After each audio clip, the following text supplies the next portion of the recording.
When I look back over my career and try to pinpoint certain moments that I'm most proud of, I think back to three that stand out in my mind. One, I was down in southeastern Wyoming.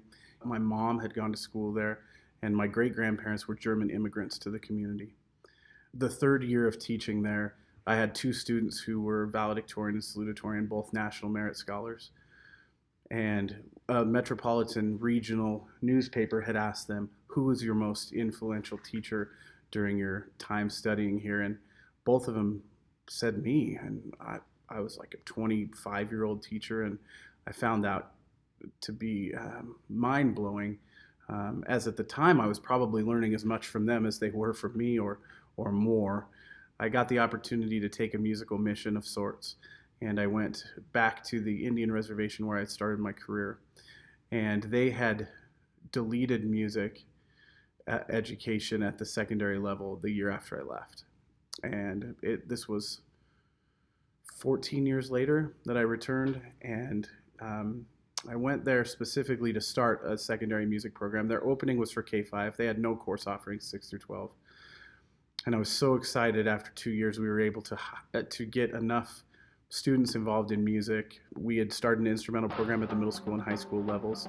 It was great to be able to create a culture of music education in that very underserved community and have something viable they could continue with.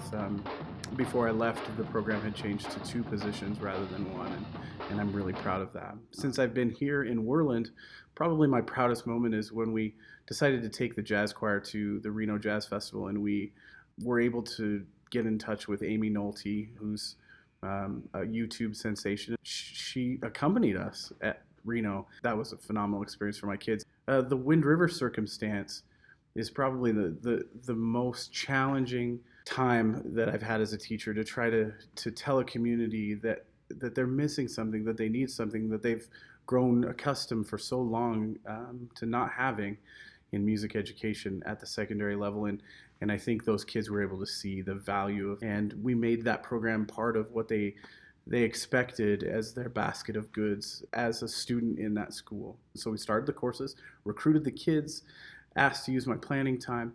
The student council sponsor position came open. I asked to take it so that I could create a culture in the school where music was a part of that, where we needed them at pep rallies, where we didn't do the pledge at athletic events anymore. We sang the national anthem. Afforded the opportunity to coach football. I took that quickly.